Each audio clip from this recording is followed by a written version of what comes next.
Oh nom de la saison, ils l'ont découpé. Tu ne comprends pas, je fais ça pour nous, Elvire. Nous pouvons enfin quitter ce trou, nous pouvons enfin vivre seuls, sans subir le regard des autres. Lorsque les flammes de l'enfer commenceront à brûler vos orteils et que votre âme se tordra de douleur sous les poids de leurs péchés, ne m'appelez pas au secours. Profite du spectacle, pourceau. Tu ne riras pas bien longtemps. Salutations auditeurs, vous êtes bien sûr 2D6 Plus Cool. Podcast qui propose des sessions de jeux de rôle qui ont lieu via Hangout dans le cadre de l'auberge virtuelle. Au programme, The Final Girl, un story game de Brett Gillan, qui après avoir disparu d'internet, est désormais disponible au tarif Pay What You Want. Il s'agit d'un jeu sans maître de jeu censé émuler les slasher movies. Ces purs produits de la pop culture où des lycéens périssent les uns après les autres sous les coups de tueurs parfois surnaturels. Le genre va au-delà de ce cliché puisque The Thing, Dawn of the Dead, Alien ou Predator sont parfaitement couverts par ce genre de jeu. Les joueurs tâchent d'abord de définir sommairement une dizaine de personnages que chacun pourra librement incarner. Ensuite, on joue quelques scènes d'introduction où la seule règle est d'improviser et découvrir les liens entre les personnages. Puis vient la scène de premier sang, où les personnages avec le moins de relations sont tous exterminés pour l'exemple. Par la suite, les scènes de meurtre doivent s'enchaîner avec une mécanique à base de cartes à jouer, sachant que les relations entre les personnages, qui se résument à amitié, rivalité et purement et simplement la baise, slasher movie oblige, permettent d'aider ou d'interférer avec tous ses petits voisins quand la mort est proche. Pour ce qui est du contexte, vu que j'étais inconsolable de l'impasse de ma campagne Black Knight, comme je l'ai évoqué à la fin de Saint Sigma 3, le reste de la tablée a accepté de jouer dans un contexte voisin afin que j'aie mon lot de sorcières et d'horreur médiévale. Et en parlant de sorcières, la première scène va débuter avec l'exécution de la comtesse Clémence de Bervois, condamnée pour sorcellerie par l'église. Les joueurs étaient ce soir Antoine, Matt, Monsieur Soucoline et votre serviteur Volsung. Chacun a créé respectivement 3 personnages. Les voici. Hilaire, maître fauconnier ivrogne avec une tendresse démesurée pour ses oiseaux. Yolande, forgeronne, ancienne meneuse de jacquerie. Anya, apprentie de la comtesse avec une vengeance à accomplir. Enguerrand, prêtre du village, inquisiteur improvisé très vénal. Mamie Lambert, vieille folle entendant des voix. Boris, paysan en colère qui veut tout brûler, tout piller. Gauthier, paysan et braconnier sur les terres de la comtesse. Noriac, colporteur qui a le don. Sabrine, petite fille trop curieuse. Elvire, jeune et jolie paysanne qui rêve de s'arracher à sa condition et vivre dans le luxe. Reynald, baron de Beaumont qui entend rafler les terres de la comtesse. Volmar, répurgateur de longue date, qui a vu trop de ses confrères mourir. Voilà, je la boucle enfin et je vous laisse profiter de la partie. Attention, certaines scènes peuvent choquer par leur aspect malsain. Pour rappel, tous les personnages joués sont fictifs, ils ne représentent ni les valeurs ni les fantasmes des joueurs. Je pense que ça se passe dans la bourgade d'Aguilar. Toute la populace été réunie pour assister à l'exécution. Un bûcher a été érigé devant l'église du village. J'imagine les notables du coin sont présents pour ne pas manquer une miette du spectacle.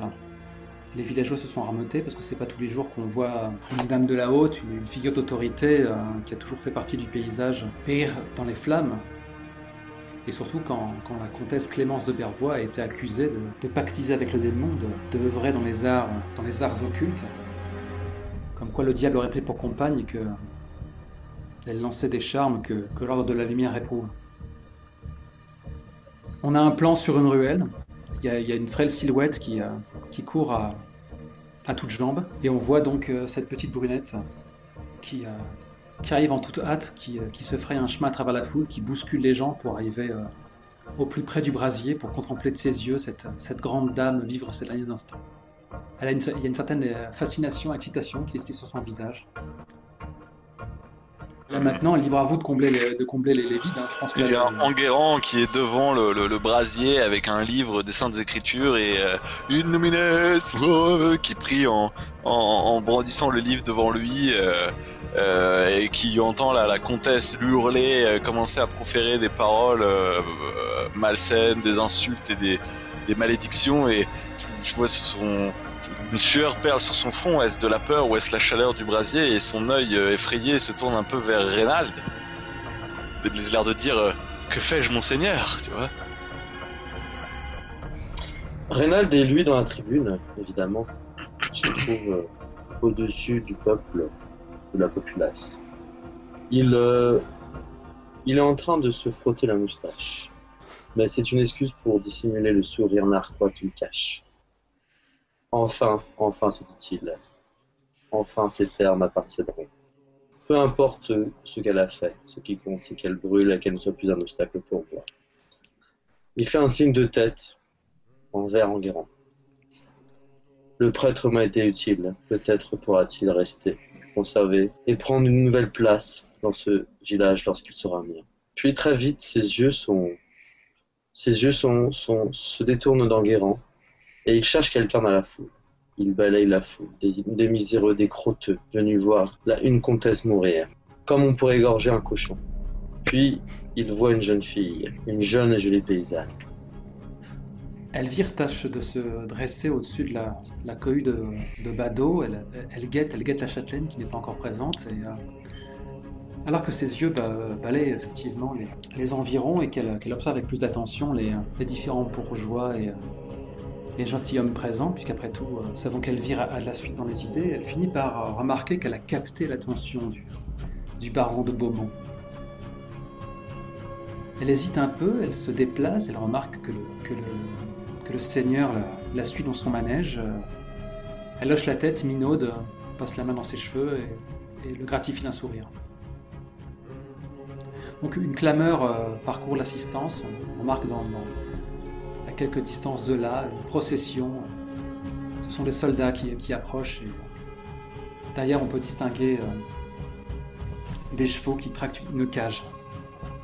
Alors sur le bûcher, Enguerrand continue à son imprécation, sa prière et repousse le malin, refuse le malin. Le feu a du mal à prendre, alors il lance un petit regard comme ça à Noriac qui est en bas, qui était chargé de mettre de l'étoupe et de mettre feu à ce brasier. Il fait un air un peu en donnant un petit coup de pied sur l'estrade pour lui signifier qu'il faudrait que le feu prenne un peu plus, tout en continuant son imprécation et en jouant à fond sur les paroles de sacrilège, créature impie, retourne d'où tu viens, nous ne voulons plus de toi. Noriac pousse un soupir, puis il décroche une fiole de la lourde besace qu'il porte à ses côtés. Et il est assez grand, un peu voûté, le visage tanné par le soleil pris sur les routes. Et quand la fiole heurte le bois, il y a une espèce de volée d'étincelles qui commence à monter le long des fagots. Mais au lieu de s'en préoccuper, en fait, il se détourne d'un pas lourd et il s'éloigne de la foule pour aller se placer dans l'encoignure d'une porte. Et tandis qu'il s'éloigne et qu'il tourne le dos à la scène, au passage, il agrippe l'épaule d'Elvire. Il la retourne un peu durement vers de façon à ce qu'elle lui fasse face, et il lui dit Crois-moi, petite, c'est le moment où tu dois partir. Et puis sans plus un mot, il va se mettre dans l'encoignure de la porte et l'ombre retombe sur son visage. Elle a une invitation et puis elle fait pourquoi est-ce que je raterais pareil spectacle? Il hoche juste la tête.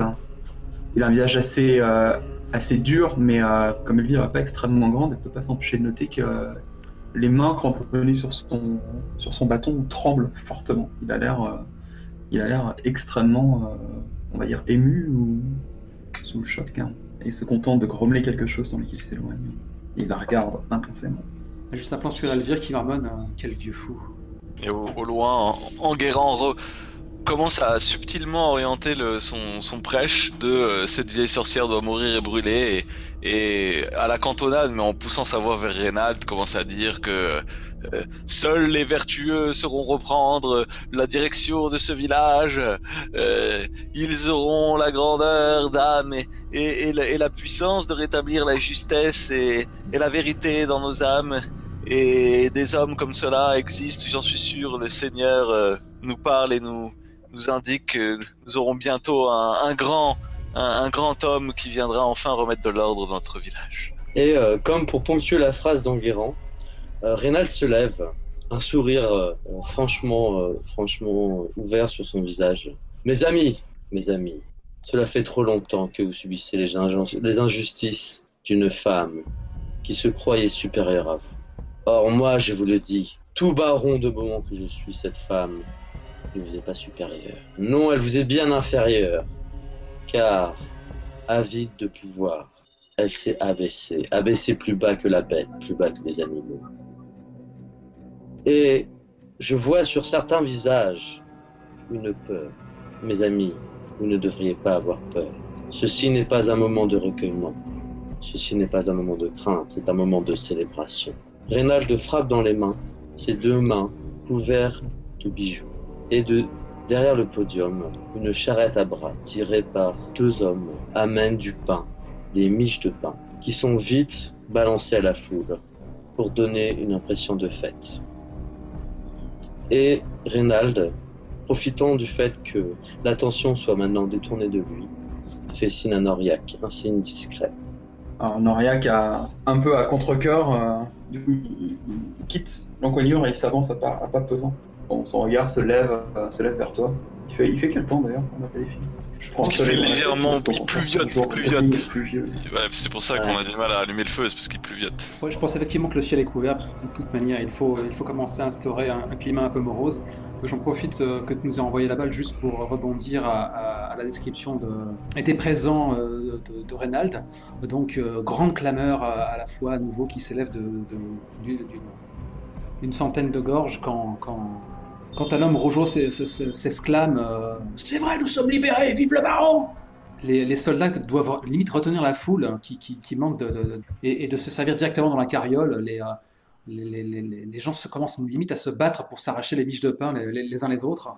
Et tout cela dans un cortège de cris de célébration. Libérés, nous sommes libérés, c'en est fini des années noires. Et donc, Noriak, tu t'es approché de la tribune ? Ouais, et puis au départ, j'ai juste levé mon regard vers toi, et puis après un certain temps, j'ai fait glisser le capuchon qui masque mon visage, parce que malgré tout, j'ai quand même conscience des usages.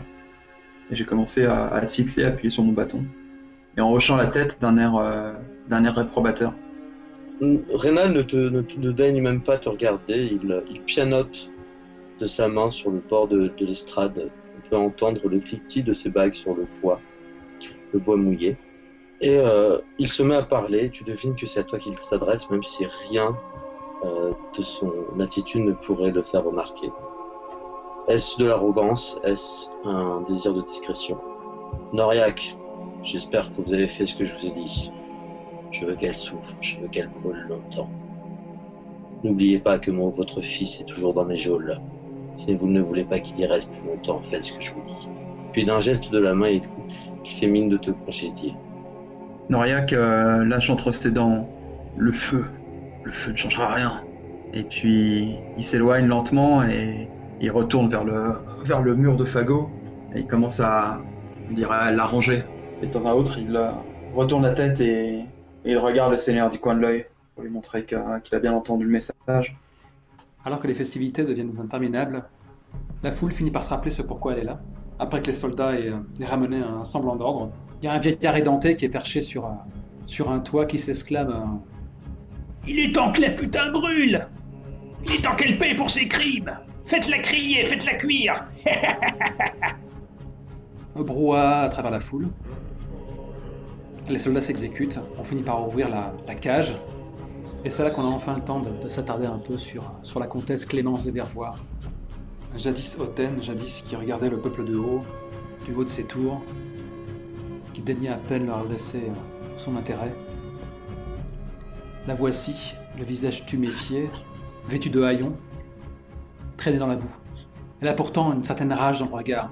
Même si ses jours touchent à leur fin, il est clair qu'une dame de sa condition ne va pas s'abaisser à leur offrir le spectacle de son désespoir. Elle se relève, arrogante, malgré le rude coup qu'un soldat lui a administré du pommeau de son arme, et elle avance fièrement en direction de son dernier tombeau.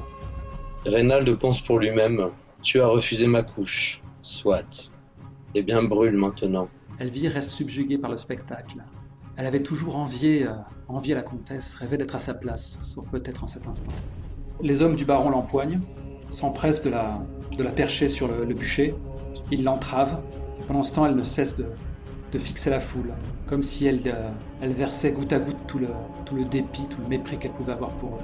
Et elle finit par braquer son regard dans les yeux de Reynald. « Profite du spectacle, pourceau! Tu ne rieras pas bien longtemps !»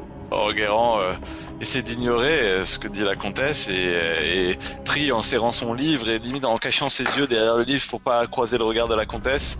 Il lui tourne le dos et il termine de dire à la population que Dieu la lavera de ses péchés, vous serez tous libérés de son emprise diabolique, renonce au malin, dit-il en frottant vers elle sans la regarder, sans croiser ses yeux, renonce au malin ou bien ou bien périt dans les flammes.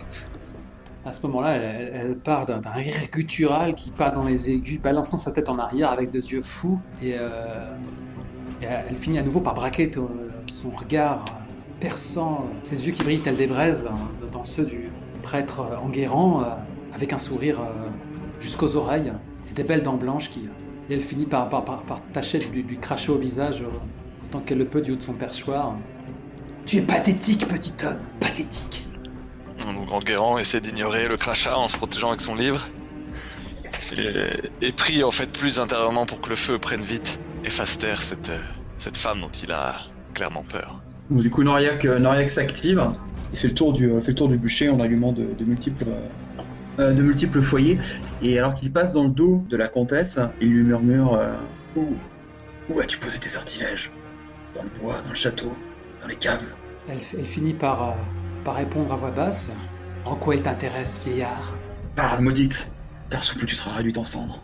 Je pense que Reynald, une fois la cérémonie vraiment commencée, en fait, s'éclipse de la tribune, prétextant à ses voisins des affaires urgentes à régler pour le bien du village, du bourg. Commence à prendre une direction opposée à la foule et croise Elvire qui semblait comme l'attendre dans une ruelle. On va déclarer que Elvire a remarqué le manège après un regard appuyé et finalement elle s'est peut-être dit qu'elle avait peut-être mieux à faire que d'assister au spectacle. Reynald se plante devant la jeune fille, ne regarde pas ses yeux. Il n'est pas discret. Il admire les formes généreuses de la jeune fille. Dis-moi, ma belle, pourquoi n'es-tu pas avec les autres villageois? Qu'as-tu à faire de plus intéressant? Je pourrais vous retourner la même question, baron. Aujourd'hui est le jour de votre victoire. Pourquoi vous privez ainsi de cette gloire tant méritée? Reynald prend un faux air offusqué. Ma gloire, dis-tu? La gloire revient au village d'avoir débusqué cette sorcière. Si je peux, dans mes modestes capacités, aider ce bourg, je le ferai avec joie. Puis il s'approche et commence à jouer avec une des mèches de la jeune fille. Je vois que ce village a de nombreux trésors réunis. Il serait fâcheux de les voir disparaître. Elle pose la main sous la poitrine du baron et finit par glisser sur le côté et passer dans son dos. Elle tourne autour de lui comme un chat qui joue avec une proie. Vous êtes sûr, baron? On raconte que vous ne regardiez pas la châtelaine d'un bon œil. On raconte que vous méprisiez au plus haut point. Tu sais, que haine l'un envers l'autre. Il y avait certes une passion entre nous, dit-il en se retournant avec un sourire prédateur sur le visage. Mais dis-moi, Jeannette, que sais-tu de la passion? As-tu beau galant qui t'attend chez toi? Elle se mord la lame inférieure et déclare j'en sais assez pour savoir que Clémence a raté sa chance. Si Reynald ignore de manière assez évidente la dernière remarque. Tu sais, je pourrais t'enseigner ce que je sais. J'ai fort à faire ce soir, mais je pense que lorsque les cloches sonneront des sariens, peut-être pourrais-je t'enseigner ce que je sais de la passion. Je pousse un soupir et en commençant à marcher lentement. Elvire te coupe bien vite le passage et finit par se lever contre Reynald, lui passant la main sur la joue et laissant glisser son doigt le long de son riche pourpoint. Vous savez, les filles de mon âge n'ont jamais été réputées pour leur patience. Qui pourrait nous surprendre? Le baron se sent une nouvelle jeunesse monter en lui. D'un geste brusque, il saisit la belle toison d'Elvire, tu tires la tête en arrière, puis la fixe dans le regard, et semble comme reprendre ses esprits, comme si quelque chose d'autre l'avait habité. Et ce regard violent, ce regard méchant qu'il avait se transforme, et de la manière tout aussi brusque, il force un baiser sur les lèvres d'Elvire. Un baiser goulu, un baiser qui n'a rien de romantique. Baiser qu'elle lui rend alors qu'elle l'enserre dans ses bras et entre deux gloussements. Au même moment, nouvelle clameur quand le bois se décide enfin à brûler. On a toujours la comtesse qui regarde entre paupières mi-closes Noriac. Il faudra que tu tentes ta chance tout seul. Un tel savoir se mérite. Du coup, Noriac, en fait, voyant que le feu a pris, au lieu de rester à côté et de s'assurer que les flammes montent bien, en fait, il a un mouvement assez étrange et il commence à s'éloigner, comme s'il essayait de se mettre à distance, en fait, comme si quelque chose allait tomber du brasier sur l'assistance. Et je pense qu'en arrière-plan du baron et d'Elvire, à l'entrée de la ruelle, on voit sa silhouette qui se dessine et qui regarde d'un air effaré la comtesse en train d'être peu à peu atteinte par les flammes. Et elle repart à nouveau d'un rire à pleine gorge. Pourceaux, vous êtes tous des pourceaux. Avant 3 lunes, Pervois brûlera tout comme moi. Vous ne serez à l'abri nulle part. Et elle rit à gorge déployée. Elle rit comme si c'était la dernière chose qu'elle pouvait faire. La foule est subjuguée, transie par cette danse. Elle finit par hurler, quoi. Et je pense qu'au même moment, alors que la comtesse pousse des hurlements de douleur, Reynald et Elvire poussent des râles d'une toute autre nature. Et donc scène. Qui a peut-être quelque chose à ajouter. Elle brûle, et c'est la fin de la première scène. Enchaînons. Première scène d'intro achevée. Quelles sont les relations qu'on peut soulever? Il y en a certaines qui sont évidentes. Je verrais bien Screwing, du coup, Reynald et Elvire, évidemment. Et je verrais bien... Il y a une rivalité, on est d'accord, entre Noriac et Reynald a rappelé à bon souvenir de Noriac qu'il avait son cause dans ses geôles quand même. Si ça c'est pas de la rivalité, enfin c'est quelque chose de négatif, quoi. Apparemment Enguerrand qui décide de jouer le jeu de Reynald pour X raisons à déterminer plus tard, il n'y a pas ce rapport, c'est pas vraiment un friendship. Non, je suis d'accord, mais c'est en gros l'idée qu'on est dans le même bateau, quoi, qu'on va essayer de se sortir des autres. Pour moi, il y a des rapports de domination dans le sens où Enguerrand et Noriac, enfin tu vois, il y a des ressorts de domination sociale, quoi. Oui, je suis d'accord. Difficile de les rendre avec friendship, rivalry et screwing, mais... Ouais, je pense qu'il faut les prendre de manière très très large, tu vois. C'est-à-dire que si Enguerrand considère que Noriac c'est un bon rien et que du coup Noriac lui en veut ou en a marre de se faire boss around par c'est la rivalerie, quoi. C'est la rivalerie, ouais. Alors que puisque Enguerrand joue le jeu de Reynald, ils sont friendship. C'est ça, je pense qu'il faut le jouer comme ça, ouais. D'accord. J'allais le dire. Enguerrand et Noriac, il y a quelque chose? Est-ce que c'est de l'amitié ou Non, mais Enguerrand et Noriac, je mets juste rivalerie. Pour moi, c'est Enguerrand qui traite Noriac comme genre l'homme à tout faire du village, qui doit avoir un rapport donc de bossing sur lui. Donc effectivement, tu peux mettre rivalerie. Qui joue quoi? Alors attends, d'abord je crée de la scène. Nous sommes à la truite qui file, le cabaret donc, du village, du bourg. Il est tard, on sent encore les restes du potage qui avait été servi ce soir, auquel se mélange l'odeur de vinasse, car les derniers clients de l'auberge font chabron. Et il y a Yolande assise à une table qui attend ses camarades, ceux qu'elle a réussi à mêler à ses idées révolutionnaires.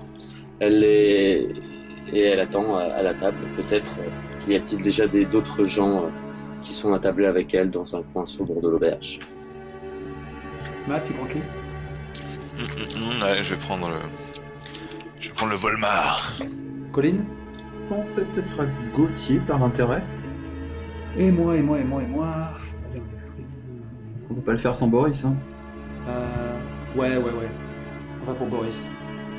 Comme dans tout bon film, Volmar est évidemment accoudé au comptoir, la capuche remontée sur les yeux, il ne dit rien et c'est l'homme mystère, tu vois, qui interviendra. Après. Il écoute donc Yolande faire sa diatribe. Bah en fait, Yolande, elle attend patiemment. Elle attend ses co-conspirateurs, si tu veux. Elle en profite pas que l'autre est en train de cramer pour genre t'es en train de faire un discours enflammé tout de Ah suite. bah c'est ce qu'elle va faire si elle est tout seule à sa table. Effectivement. Mais il y a eu une ellipse. Et Gauthier, t'es où?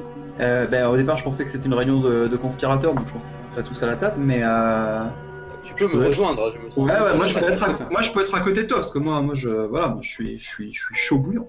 Tu vois que donc il reste sur la table des restes assez maigres malgré tout de nourriture, le reste d'un pâté que l'aubergiste a bien voulu nous vendre à vil prix, un jambon dont il reste que la couenne que Yolande est en train de mâchonner.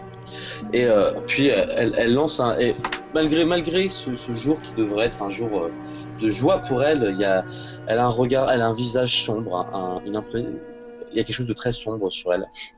Elle est en train de regarder le fond de son verre.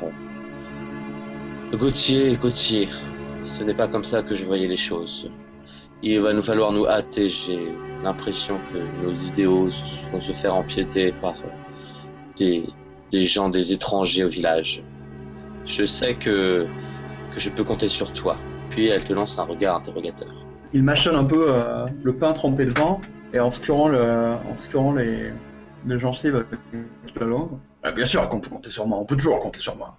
Moi, ces terres-là, je les connais par cœur, et cette espèce de trou du cul, il n'est pas question qu'il y foute les pieds. Ouais, trop de la Pengarenne. Ça, c'est la viande, c'était pour le Gauthier. La porte de l'auberge s'ouvre à toute volée. Il y a Boris qui fait son entrée. Le pied! C'était le pied! C'était géant, c'était génial! C'est un grand jour, mes amis! Puis il traverse la pièce pour vous rejoindre. Viens donc, compagnon, viens donc t'asseoir, mais... Puis Yolande s'approche de Boris. Je partage ton exubérance, mon ami. Le moment est venu pour nous de frapper, mais méfie-toi, nous ne sommes pas seuls. Et elle jette un regard vers la figure encapuchonnée près du bar, près du comptoir. Tu parles, il y a une tête couronnée qui vient de cramer, je me sens invincible. Ils peuvent venir. Et de son comptoir, une voix sort de sous la capuche. Personne n'entre dans le palais de la comtesse aussi facilement. Il y a Boris qui regarde Gauthier d'un air entendu. Arrête, t'en sais quelque chose peut-être? Des rapports nous racontent que votre village connaît des problèmes depuis que la comtesse a invité des alchimistes et autres étranges personnes. Tout ça ne sont que des balivernes. Yolande est prise d'une espèce d'énergie qui lui vient d'une colère qu'on sent profonde. Elle s'est levée, malgré elle. Elle tend un doigt accusateur vers Volmar. Compagnon, ne crois pas ce que l'on dit. Tout ça, ce sont des mensonges pour empêcher les gens de la terre de récupérer ce qui leur appartient. Si tu sais ce qui est bon et juste, tu sais que la vraie culpabilité de cette femme vient qu'elle nous a affamés, qu'elle a privé des gens comme mes compagnons de la véritable richesse de ces terres, et qu'elle nous a fait trimer sang et eau pour sa propre richesse, alors qu'elle était en train de deviser avec des étrangers dans son château, de choses inutiles, de choses abjectes. Ce qu'il y a dans ce château nous appartient, et nous irons le récupérer. Attends. Et là, il met la main sur l'épaule de Gauthier. Et c'est pas ta sœur là qui a perdu sa fille là, la petite Susan là? Les gosses comme ça qui disparaissent, ça c'est suspect ça. Ouais. Oui, maintenant que tu le dis, enfin, c'est jamais baladé du côté du jardin, hein. Alors on va savoir. On n'a jamais retrouvé son corps. Et toi, l'encapuchonné, tu sais quelque chose? Moi je sais qu'une chose, c'est que la faim ne fait pas ce genre de modification. Il prend un sac qu'il avait à côté de lui, un lourd sac. On sent qu'il y a une chose un peu ronde à l'intérieur. Il le pose sur la table. Il ouvre le sac et vous voyez la tête de la petite fille décapitée dans un rictus horrible avec des cornes poussées sur le front. Putain de traille! Il y a Boris qui s'est plaqué, qui a fait quelques pas en arrière, qui s'est plaqué dos au mur. Yolande a blanchi d'une blanche comme un linge, les yeux écarquillés, la bouche entrouverte.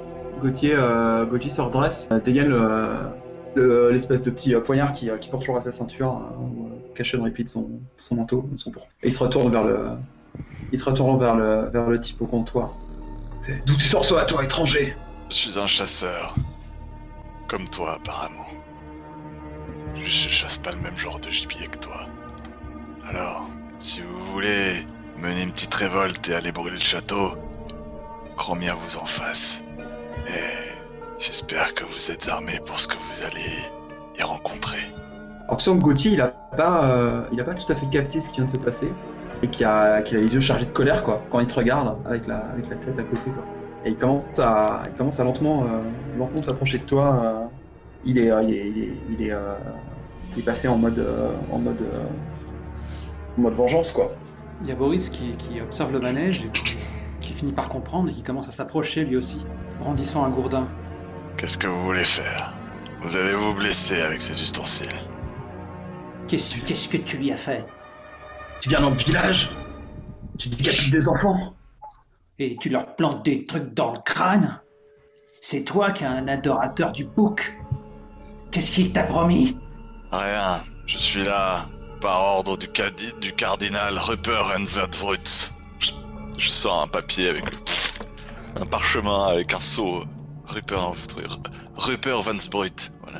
Yolande s'approche, essaye d'un pas rapide pour devancer ses compagnons. En passant, elle pose une main sur chacun des épaules en passant entre les deux. Puis elle regarde attentivement le papier que lui tend l'étranger. Elle fait mine de lire alors qu'évidemment elle ne sait pas lire. J'attendais celle-là. Elle regarde les enluminures et tout d'un coup elle crache sur le seau qui est apposé au bas du velin. Nous n'avons que faire de cette autorité ici étrangère. Tu es ici sur nos terres, c'est nous qui la travaillons, c'est nous qui faisons que ce village vit.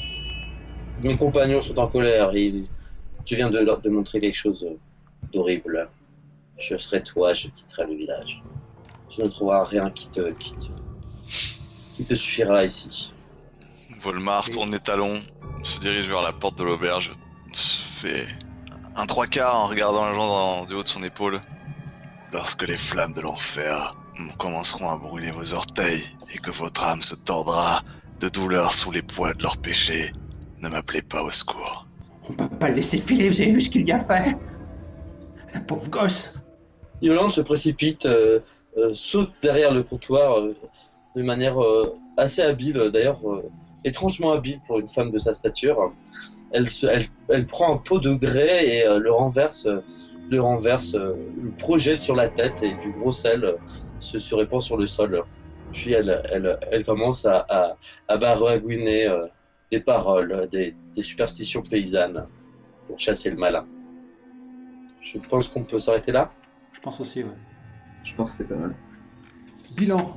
Il y a des potes, il y a des rivaux, là, c'est clair. Donc, je pense que Yolande, elle est pote avec Boris, qui est pote avec Gauthier, qui est pote avec Yolande. Ouais, je pense qu'on peut les rapprocher du coup. Ça va nous faire vivre vieux. C'est les 3 pécores qui vont survivre. Que Volmar a le droit à un triple rivalry. Ouais. Ah, c'est dommage parce que... Ce qui va le rendre increvable. Non, au contraire, ce qui va le rendre à la fois crevable et très crevable, parce que quand t'es rivaux, Bien sûr. on peut mettre des cartes pour... Bah ouais. Elle était marrante cette scène. Heureusement qu'il y a les villageois qui comprennent que c'est vraiment de la connerie, il aurait pu garder le purgateur, quoi. Ah, c'est des malins, là. On la leur fait pas, hein. Bon, du coup, Matt, c'est à toi de... Oui, je sais très bien. Je te passe la couronne. Ce que Qui je vas-tu fais. incarner? Mais Sabrine la petite, moi je veux tout de suite la foule en colère, hein. Moi je veux j'imagine dans le village, la population, à différents foyers de colère qui commencent à se déverser à la fois du bûcher, à la fois de l'auberge et d'autres endroits encore. Les gens commencent à s'énerver, à vouloir courir vers le manoir de la comtesse. Et la petite Sabrine voit tout ce monde courir, cette effervescence. Elle est encore un peu trop jeune, elle ne comprend pas bien. Déjà, sa grand-mère lui a interdit d'aller à l'exécution parce que c'est pas pour les petites filles. Et donc elle est là, elle voit les gens qui s'excitent, elle voit, il y a de la fumée, il y a du feu, ça lui rappelle les fêtes de Saint-Jean, tu vois, il y a un côté, ah tiens, il se passe quelque chose. Et donc elle va essayer de réveiller sa grand-mère qui est à moitié en train de somnoler avec un chat sur les genoux près de la cheminée pour Mamie, il se passe des choses dehors, viens, mamie, on va voir ce qui se passe. Et donc moi je suis en gros pour jouer une scène de transhumance du village jusqu'au manoir avec donc... Attends, c'est carrément c'est l'assaut de tout village sur le manoir. Bah c'est des gens de différents foyers comme je dis de violence qui se déversent sur le manoir et vus par les yeux d'une petite fille. D'accord. Et les gens qu'elle croisera sur le chemin. Je te pique Anya, je te pique ton Anya. Ok. Du coup tu hérites de Mamie Lambert. Bah écoute, alors pas nécessairement, hein, je peux jouer un personnage qui a déjà été joué. Ah bon? Ah bah oui. Mamie Lambert. Mamie, viens, il se passe des choses dehors. Qu'est-ce que tu fais dehors? Tes corvées, sont-elles faites? Regarde, il y a des feux dehors. Il y a autant de lumière qu'en plein jour. Qu'est-ce que c'est? Mais c'est pas encore la saison des fêtes.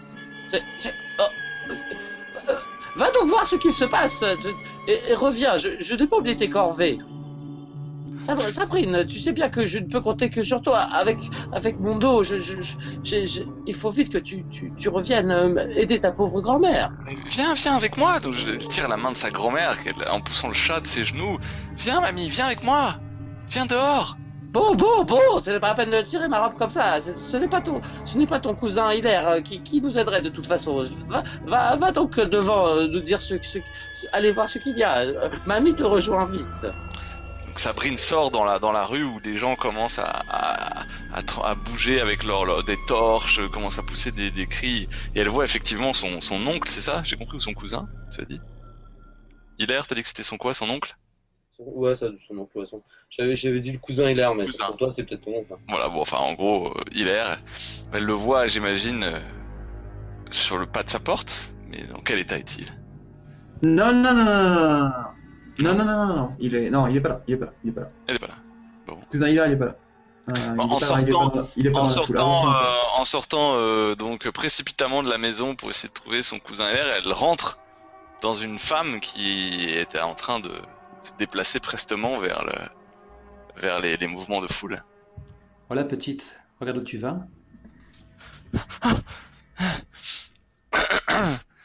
Oh mais je vous connais, je vous ai déjà vu, vous travaillez au château. C'est possible. Oh, vous avez vu une fois, vous aviez une belle robe. C'était il y a longtemps. Cela appartient au passé désormais. Tu sais, tu ne devrais pas rester dehors. Mais pourquoi c'est la fête? Il y a des lumières partout. C'est vrai, je peux comprendre que de telles festivités puissent ravir une innocente jeune fille comme toi, mais crois-moi, il faudrait mieux que tu tournes les talons, que tu retournes chez toi, et que tu te barricades pour la nuit. Je pense qu'on entend au loin les cris de mamie. Sabrine, où es-tu? Ah, c'est ma grand-mère, elle va encore dire que je dois me coucher parce que je suis un enfant. Tout ça parce que elle entend des voix, mais elle est folle, ma grand-mère, de toute façon. Moi, j'ai pas envie de rester chez moi tout le temps enfermé. Mais elle a besoin de toi, que va-t-elle devenir toute seule? Et hop, coup du destin, le chat qu'elle avait chassé des genoux de sa grand-mère sort par la porte et commence à courir dans les rues de la ville. Et Crismine! Ah, et la petite fille commence à partir pour attraper le chat. Je pense qu'à ce moment, la porte s'ouvre. Sabrine! La pauvre mamie Lambert s'arrête peut-être dans son appel en voyant Anya. Elle lui regarde, elle lui lance de son seul œil encore valide. Elle lui lance un regard noir et se croise les bras. Et on voit tout le poids du jugement que la grand-mère a sur cette jeune fille. Anya la regarde par en dessous, un sourire au coin des lèvres, et puis elle lui fait une révérence, et elle disparaît à l'angle d'une ruelle. Et alors que Sabrine court toujours en traquant son animal de compagnie, eh bien, elle est surprise de voir Anya qui barre la route à l'animal, au-delà de toute vraisemblance spatio-temporelle, et qui a saisi l'animal par la peau du cou, qui est soudain tout docile. Ah, bravo, vous l'avez attrapé. Merci beaucoup, madame. Je savais que vous étiez quelqu'un de bien. Elle récupère son chat. Tu me flattes? Oh, mais qu'est-ce qu'ils font tous ces gens dehors? C'est fou. Puis, oh là, ils ont l'air d'être en colère. Verrait-elle par hasard son oncle Hilaire parmi les gens en colère? Ou alors est-il à moitié bourré dans un coin sous une maison? Non, faites monter les villageois un peu vers le château. C'est là que je veux qu'ils sont. D'accord. Sabrine est curieuse de voir tous ces gens en train de se déplacer vers le palais. Vous voulez bien me montrer le palais? J'y suis jamais allé, j'ai toujours voulu voir comment c'était dedans. Je ne peux rien refuser à un tel sourire. Fort bien, c'est ta décision. Suis-moi. Ah, merci. Je tends ma main, ma petite main. Suis-moi, je connais un passage. Vous êtes vraiment une chic femme. On me le dit souvent. Et donc j'imagine bien qu'on se faufile entre les ruelles, par des chemins détournés, et qu'on esquive des véritables bandes organisées de paysans, la fourche au poing, mais je te l'ôte peut-être de la bouche. Non, c'est tout à fait, c'est très bien. Et donc on arrive devant j'imagine un regroupement de... Que fait donc Hilaire, moi, effectivement, pendant ce temps-là? Où est-il? Que fait-il? Écoute, Hilaire, il est à mi-colline, à mi-chemin du château, sur les propriétés, la propriété des terres du comte, de la comtesse. Et en fait, vu qu'il est un peu en surplomb, il observe avec beaucoup d'inquiétude la masse de paysans et villageois qui est en train de s'accumuler en bas dans le village. Et il est en train de rassembler en toute hâte. Alors sa volière est située genre dans une partie boisée des terres. J'imagine bien dans une espèce de petite clairière. J'imagine ça un peu comme un jardin, j'allais dire un jardin à la française où il y a des espèces de buissons, des buissons taillés, etc., etc. Et puis au milieu il y a son espace avec la volière. Il est en train de rassembler ses oiseaux. Il les a encapuchonnés. Il est un peu fébrile et en fait il est à intervalles réguliers, il jette des coups d'œil en regardant le chemin que prennent les gens et visiblement il s'apprête à afficher le camp si jamais la route des révoltés passe sur sa volière, quoi. Il a peut-être un chariot à bras ou un truc comme ça pour trimballer ses oiseaux, et visiblement il attend avec anxiété. Mais est-ce qu'il ne verrait pas au loin sa petite nièce avancer avec cette femme à la réputation douteuse? Là, je pensais bien qu'ils allaient déboucher dans la clairière à la fin des préparatifs, quoi. Et donc il va se retourner et leur lancer. Mais vous faites une grave erreur. Ce n'est pas du tout la route du château. Vous ne pouvez pas passer par là. C'est très dangereux et c'est extrêmement long en plus. Sauf que derrière lui, il a sa charrette à bras, les oiseaux, enfin tout un tas de trucs qui disent que visiblement c'est pas très clair comme discours. Tonton? Et toi, que fais-tu là? Que fais-tu là, petite? Tonton! Tu devrais te coucher à cette heure-là. Ah, c'est mamie. Elle m'a dit de venir te chercher. Alors là, il s'arrête. Là, il la regarde. Comment ça? Ben rien, parce que avec tous ces gens qui sont dehors, moi j'ai voulu voir ce qu'il y avait, et mamie elle m'a dit aussi que t'allais voir ce qu'il y avait dehors. Alors je me suis dit je vais sortir, et puis elle m'a dit que de trouver tonton. Alors il y a la dame, elle m'a proposé de me conduire dans la forêt, et puis à la fin voilà, on est arrivé. Qu'est-ce que tu comptes faire exactement là-haut? Mêle-toi donc de ce qui te regarde. Occupe-toi de tes emplumés. On t'a laissé sortir, toi? Je croyais que t'étais enfermé là-bas. Il faut croire que non. Mais il te regarde avec un air soupçonneux. Alors c'était ça le plan? La brûler elle, pour laisser une ordure comme toi s'en sortir? C'est vraiment rien à comprendre. Et prestement, il place deux cages contenant des rapaces en plus dans ça. Tu me blesses. La comtesse a mérité ce qu'elle a subi. C'était le destin. Elle a trop joué avec le feu. Il hausse les épaules avec un air un peu fataliste. Et il se retourne vers Sabrine et lui fait petite, écoute-moi bien, si tu la suis, tu ne reviendras jamais. Crois-moi. Et il hoche la tête avec un air entendu. Si tu me suis, tu dîneras comme une reine.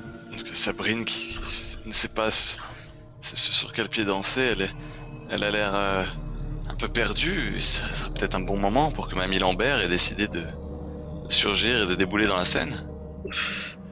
Effectivement, en fait, on voit Mamie Lambert qui marche d'un pas assez pressé, d'ailleurs trop pressé. Mais donc à quoi elle passe devant nous sans faire attention à nous? En fait, elle arrive dans la clairière, la canne à la main, sans vraiment l'utiliser. Et puis elle s'aperçoit, assez étonnée que vous êtes là, à un moment d'hésitation, met aussitôt sa canne au sol. Ah Hilaire, te voilà pour rien. Que fais-tu? Tu as encore à courir par voie et par champ. Depuis, tu as encore été goûter trop de ta gourde dans ces bois. Je sais que tu fais ça ici par ici, hein. Tu n'es qu'un bon à rien. Tiens, Sabrine, ne restons pas là. La nuit va bientôt tomber, il nous faut rentrer. La soupe va être froide. Et puis elle lance un regard à Anya, un regard un peu craintif. Mamie, la dame, elle nous dit qu'elle va nous faire permettre d'aller au château. On pourra manger tout ce qu'on veut. Elle nous dit qu'on sera au plus grand des soupers. C'est ce que vous venez de nous dire, qu'on aurait à manger autant qu'on veut. On sera pas obligé de manger ce pain noir dégoûtant. Écoute, Sabrine, elle lève sa canne comme un bâton. Ne me bouge pas te corriger. Tu obéis à ta grand-mère. Hein. Depuis que ta mère est morte, c'est moi qui m'occupe de toi. Tu ne vas quand même pas croire une étrangère face à ta mamie Lambert. Suis-moi. Et elle te saisit le bras et te force à avancer en direction du village. Sabrine, effectivement, se laisse faire. C'est quand même sa grand-mère, donc elle finit par la suivre un peu déçue de ne pouvoir partir à l'aventure. Et Hilaire en profite pour tirer sa charrette et essayer de s'esquiver. Au revoir, madame. Je n'en reviens pas que tu réussisses à les abuser avec ce jeu de vieille folle. Avance, Sabrine avance. Il va bientôt faire nuit. Et elle jette un regard méchant à Anya. Moi, je sais qui tu es vraiment. Je sais ce que tu lui réserves. Je sais pourquoi tu l'élèves comme s'il était ta propre fille. Il y a Anya qui regarde Mamie Lambert. Est-ce que Mamie Lambert... Sabrine, tu veux dire? Sabrine, pardon. Il regarde Mamie Lambert. Est-ce que Mamie Lambert, quand Anya lui balance ces vérités-là, est-ce que son visage a l'air de changer et pourrait faire peur? En fait, je pense que tu vois le cadre. Tu vois Mamie Lambert qui est devant Sabrine, qui donc elle avance, qui s'est retournée vers Anya et pendant un bref instant, ses pupilles ont changé de couleur en des espèces de symboles violets, des cercles stylisés qui entourent son iris et qui disparaissent aussitôt. Donc Sabrine, voyant ça... Alors elle ne le voit pas justement. Elle ne voit pas, d'accord. Elle ne peut pas avoir pris peur de ça, d'accord. Donc elle se laisse continuer, entraînée par sa grand-mère. Si tu veux, Anya, en fait, Sandrine ne voyait pas son visage. Quoi. D'accord. Très bien. Dans ce cas-là, Sabrine suit docilement sa grand-mère. Pauvre Enguerrand, il reste tant à faire. Très bien. Et donc Hilaire, il fait quoi exactement dans... Hilaire, en fait, il a tracé à flanc de colline avec sa carriole et ses oiseaux de proie. D'accord. Et il s'éloigne, pas vers le château parce que. Voilà. Il veut quitter la région, quoi. Il est en train de faire un espèce de mouvement désespéré pour sauver ses oiseaux, quoi. C'est pas très malin, quoi. Parce qu'il est en train concrètement de faire le tour de la colline. Ok. Bien. Écoutez, nous allons laisser ces gens-là. Donc scène. Oui. Donc on va mettre une rivalité entre Anya et Mamie Lambert. Ça me semble indispensable. Hein. Il ne faut pas se fier aux apparences. Une friendship entre Sabrine, Mamie Lambert, j'imagine Anya aussi. Qu'est-ce qui arrive au brave Hilaire? C'est celui qui va mourir vite, Hilaire, hein. Un peu à poil niveau relation. En fait, c'est ça le problème avec jouer des scènes aussi profondes. T'as des personnages que qu'on aimerait bien voir et qui vont crever, quoi. Genre Elvire, désolé, mais. Ouais, elle est mal barrée, ouais. Elle va y passer, quoi.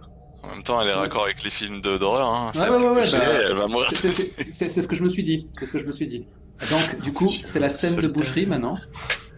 Et sous colline, tu n'incarnes personne en fait. Toi, tu incarneras le fléau, le tueur, quel qu'il soit. Mais attends, tout le monde va y passer là. Ouais, dans cette scène-là, c'est le First Blood. Tout le monde y passe. Sans mécanique, rien. On joue, on meurt. C'est genre la scène dans les films d'horreur où le mal se révèle et bah. D'accord. Et t'es obligé de choisir ceux qui ont le moins de lien ou n'importe qui? Non, t'es obligé de choisir ceux qui ont le moins de lien. Du coup, c'est à moi de choisir. Et bon, comme Elvire est foutue, je vais la jouer. Ok, écoute, je vais jouer l'air du coup. Je suis désolé, si c'est le rôle du Black dans Shining, Noriak, quoi. Il a fait attention, le mal survient. Est-ce que juste pour aider, peut-être pour recadrer une scène ensemble, peut-être que Elvire et Hilaire sont amants. Ça peut faire un début d'engueulade. La scène se déroule donc dans les bois, l'espèce de petite futaie qui encadre le principal chemin qui mène au château. Précédant les villageois, Elvire s'est lancée à flanc de colline, bien décidée à être la première à arracher un morceau du pactole. Et c'est au milieu des futaies qu'elle est tombée sur son amant occasionnel, sans plus, Hilaire, qui est en train de se carapater. Et c'est à ce moment-là qu'ils se rencontrent. Ah, Elvire, tu tombes bien, aide-moi, ma charrette est embourbée, aide-moi à redescendre ça au village. C'est une plaisanterie? Allons, femme, ne discute pas, fais ce que je te dis. Ici, il y a de quoi nous sustenter pendant des années. Si tu savais, cet oiseau m'a permis de remporter le prix dans le beer d'Alvicon, au championnat d'Alvicon. Va au diable avec tes piafs, j'ai bien mieux à faire là. Elvire, et toi, je me fends et je t'attrape ta manche. Tu ne comprends pas, et je un peu trop violemment, je te plaque le dos contre la charrette. Tu ne comprends pas, je fais ça pour nous, Elvire. Nous pouvons enfin quitter ce trou, nous pouvons enfin vivre seuls, sans subir le regard des autres, partir à un endroit où nous ne sommes pas connus. Elle se débat, elle tente de se défaire de ton étau. Lâche-moi, tu me fais mal. Elvire, c'est pour toi que je fais ça. Et je commence à te choper la nuque et à te forcer et à commencer à essayer de t'embrasser. À ce moment-là, elle se saisit d'un des couteaux que Hilaire devait porter à la ceinture et commence à le tenir en respect. Ça suffit maintenant. Tu es médiocre, tu es misérable. Tu n'as aucune envergure. Tu ne m'apporteras absolument rien, ça suffit. J'en ai assez de toi. Je mérite mieux, je mérite bien mieux. On voit on voit les yeux d'Hilaire devenir de plus en plus humides, jusqu'au point qu'une goutte perle au coin de son œil gauche. Tu en pèses le torboyau. Hors de ma vue. Tu lui cernes du coin de l'œil un petit sentier, tu sais, fait parce que les gens l'ont emprunté, que tu n'avais pas vu jusque-là et qui mène directement au château. En reculant, tu y as abouti. Qui l'a remarqué? Toi, Volst, Elvire. Maintenant, tu m'excuseras, le destin m'attend. Va, creuse-toi un trou et disparais sous la terre. Elvire fait 3 pas, elle disparaît de ta vue, Hilaire, et t'entends comme un bruit de branches cassées ou de feuillage, et un espèce de gloussement étouffé, un bruit de gorge, et puis plus rien, juste le vent dans les arbres. Hilaire qui avait les bras levés, blanc comme un linge, les yeux écarquillés de surprise, et regarde autour de lui et en essayant de ne pas bouger. Il a l'air assez ridicule en fait, puisque l'ensemble de son corps est fixé et seule sa tête bouge. On dirait une marionnette mal réglée, et en essayant d'être discret, alors que évidemment la boue à ses pieds et les gros flocs que font ses chausses dans cette boue, alors qu'il essaye de reculer jusqu'à sa charrette. Il commence à fouiller dans le bazar qui y règne, et sort une espèce de lance où la rouille commence à se dessiner sur le fer. Elvire, la voix trop basse pour de toute façon qu'il se fasse entendre, et commence à vouloir à la fois brandir sa lance et tirer sa charrette, mais évidemment la force lui manque et reste interdit quant à ce qu'il pourrait faire. On coupe ici et on reprend 1 heure plus tard, au moment où Noriak pénètre dans une clairière, dans la futaie qui mène au château. Entre les arbres, il distingue ce qui ressemble à une carriole pleine de volailles. Elle est à moitié renversée et les oiseaux ont commencé à essayer de sortir de leur cage, renversés en se déchirant au passage. D'ailleurs, les oiseaux c'est bizarre, c'est la première fois que tu vois des poulets qui sont masqués comme ça. Et aux alentours, tout est silencieux.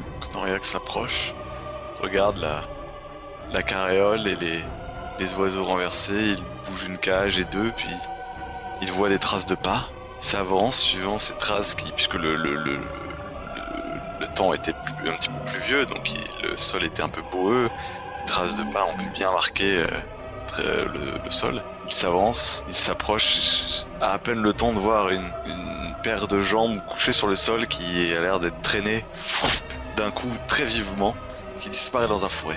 Noriak est pris d'une grande angoisse, mais il se met à courir en essayant de s'éloigner du fourré, et finit par trébucher et tomber nez à nez sur le corps d'une femme dont les yeux ont été arrachés de ses orbites et qui est clouée sur le tronc d'un arbre.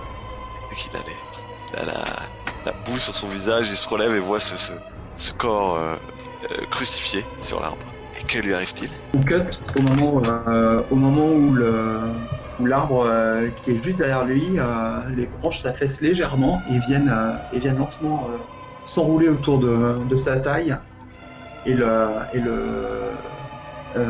presser contre le tronc, d'abord insensiblement, puis de plus en plus fort, jusqu'à ce que la vie quitte son corps et que son bâton roule à ses pieds. Et voilà, on a donc les 3 premiers morts. First Blood. Ok, bon bah c'est parti, j'enchaîne. Nous avons une vue qui nous élève au-dessus de la futaie qui entoure le château de feu, la comtesse Clémence de Bervoise. Les contours de la citadelle se détachent dans les lueurs nocturnes, un peu comme une ombre oppressante qui toiserait la région. Et dans les bois, on distingue quelques feux follets éparses. Et là, nous plongeons comme si nous étions un oiseau de proie. Et on distingue des bandes de villageois éructants, avinés, dans une frénésie euphorique, armés de tout ce qu'ils ont pu trouver, de briquet de broc, pioches, fourches, lames, couteaux de boucher, qui clament à nous la fortune, à nous la fortune, que cette nuit ne finisse jamais. Et seuls donc les lueurs de leurs flambeaux éclairent les bois. Notre point de vue s'attarde sur une de ces bandes ou sur un retardataire. Qui vois-je? Moi, spectateur. Qui incarnez-vous?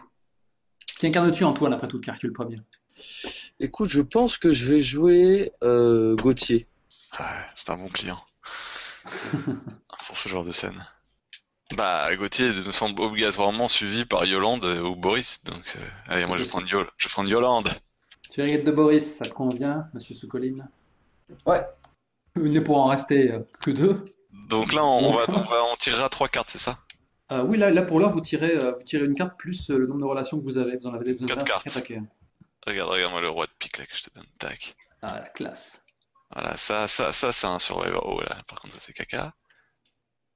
Et tiens, ah bah je suis désolé. T'as un roi de pique. C'est bon, je te sens un peu plus séduit par le système là maintenant, les jubilations. Mais j'aime bien les cartes moi, les systèmes à cartes c'est cool. Eh Boris, Matt, tu me le fais? Je te le fais. Ok. T'en as que 3 toi? Ouais, je pense. Mais non, t'as 3 relations plus une carte, donc t'es 4. Ah, c'est 3. Tiens, roi de carreau pour toi, Coco, là, tiens, hop. Regardez-moi ça, Yolande. Oh là là, le scalimond que je viens de faire sur le 5. Tiens, voilà. Oh, les tas de merde. Les cartes pourrax qu'on a. Attends, je tire un 2 et vous allez vous marrer, quoi. D'accord, ça va jusqu'au 2. C'est bien, la scène va être rapide. Ouais. Bon, y a des rois. Replayez un petit peu, les gars, pour le moment, vous pouvez. Il y a... Bon, il y a Yolande qui est là, quand même, dans la forêt, qui est en train de dire allez, les gars, on y va. Yolande, il nous faut qu'on se dépêche, là. Je les connais, les jacquards, là. Ils vont tout prendre avant qu'on arrive. T'inquiète pas, Gauthier, t'inquiète pas, mon Gauthier, hein. Boris, t'as mis les sacs. Boris, il les suit et en fait, il a effectivement des sacs, mais il a surtout 2 grosses torches qu'il a montées avec des chiffons et des gros bouts de bois. Et il les a déjà enflammés en fait, parce que ça fait partie du plaisir, quoi. T'inquiète pas pour ça, j'ai les sacs et même plus encore. Super. Vous inquiétez pas. De toute façon, on laissera pas ce bâtard de Reynald prendre le pouvoir dans la ville. Vous allez voir, ça c'est ma petite mission. J'ai dit, j'ai la dernière fois que j'étais à la foire de Ruben, on m'a dit du bien du Seigneur. Hein. Qu'est-ce que tu crois qu'il va faire? Il va encore nous mettre bac-terre comme tous les autres. Non, vous inquiétez pas. On va s'en mettre plein les fouilles. Mais si on tombe sur Reynald, j'en fais mon affaire. Et elle soupèse une sorte de bâton lesté avec des pics. Il y a une matrone qui passe devant vous avec un flambeau à la main, qui s'exclame « Vous discutez trop, si vous parlez trop de temps, il restera plus rien !» Oh la grosse, mène-toi tes affaires. Hein. Allons-y. C'est ça, continue à discuter chiffon, mon mignon. Elle se met une claque sur la croupe et elle s'empresse de détaler au plus vite dans les bois. Je pensais pas qu'elle était capable de couler aussi vite celle-là.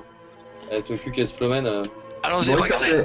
Boris a fait une petite pause et il teste sa torche sur un des troncs d'arbres de la futaie. J'arrive, hein. Regardez, ils ont tous pris le chemin du vallon, celui qui longe la rivière. On va fondre plus rapide. Là, la pente escarpée. Ça monte plus rapidement au château. On pourra arriver par la petite cour. Je décide de tous vous viser. Je vous prends tous pour cible et je tire une carte. Bah attends, dis-nous ce que tu fais quand même. Vous vous raidissez tous quand vous entendez hurlements à glacer le sang. J'imagine on se raidit tous, on s'arrête. Je pense que ouais, on s'est tous rapprochés instinctivement, tu vois. Je pense que je suis très proche de Yolande. Il y a Yolande qui met un petit coup d'épaule discret à Gauthier en disant vas-y, va voir ce que c'est. Pourquoi moi la dernière fois c'est moi qui suis allé. Demande-là, lui avec ses sacs là, il pue de toute façon. Si c'est un animal, il va nous faire avoir là. Gauthier et Yolande dans le regard qui tombe sur Boris ensemble, j'imagine. Et Boris s'avance en faisant des grands mouvements avec sa torche pour balayer les ténèbres. Il y a une petite pluie fine qui commence à tomber du ciel, naturellement.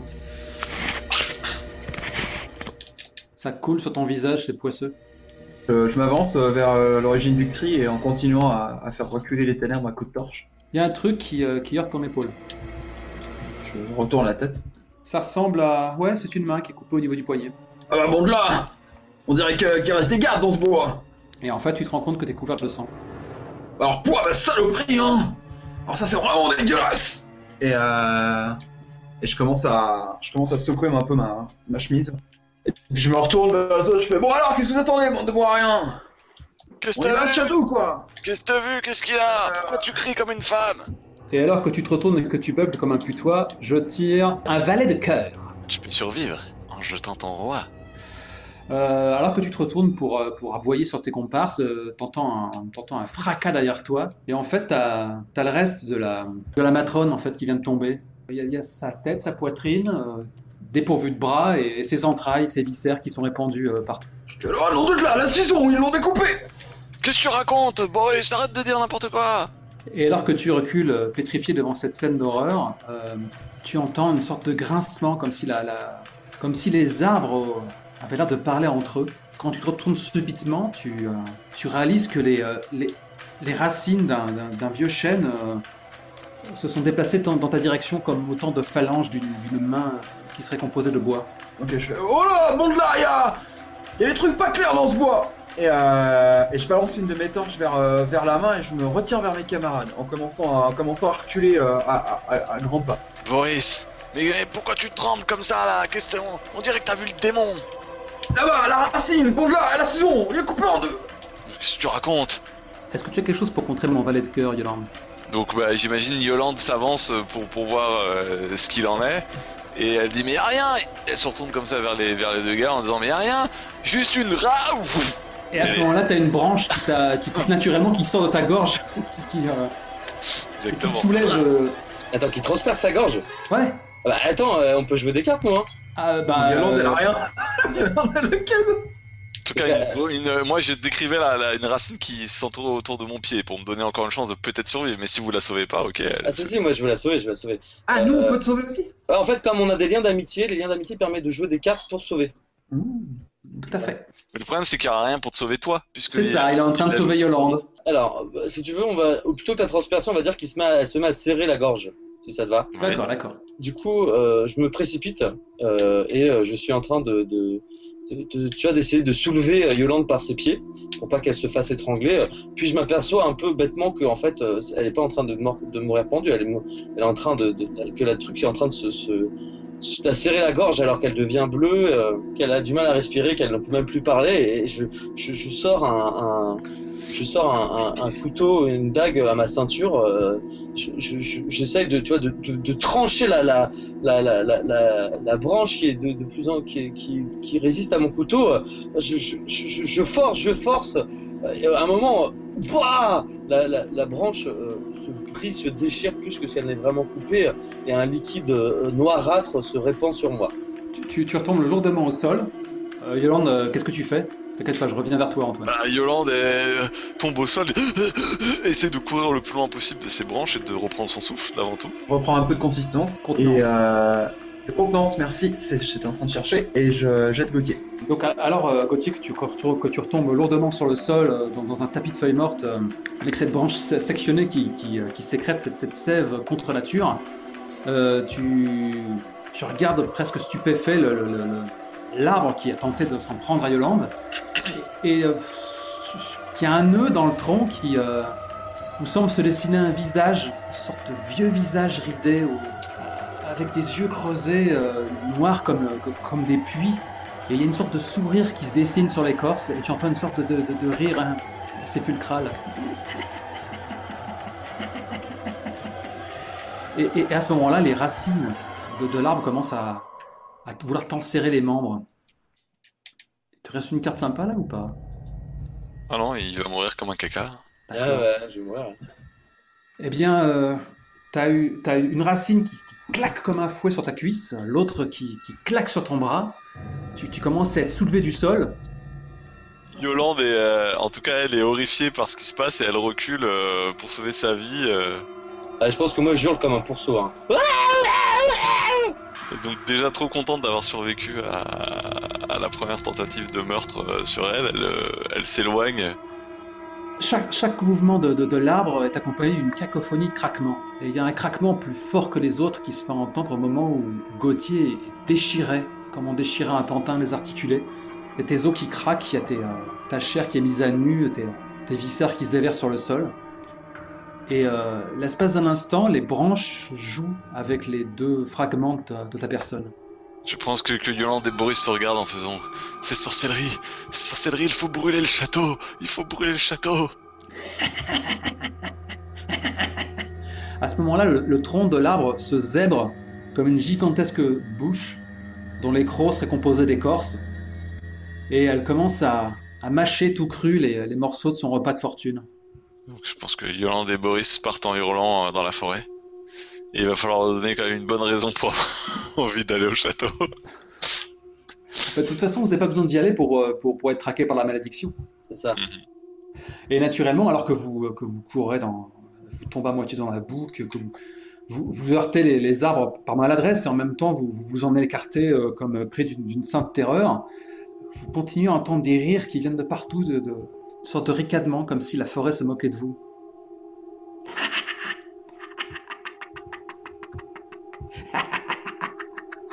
Fin de l'épisode.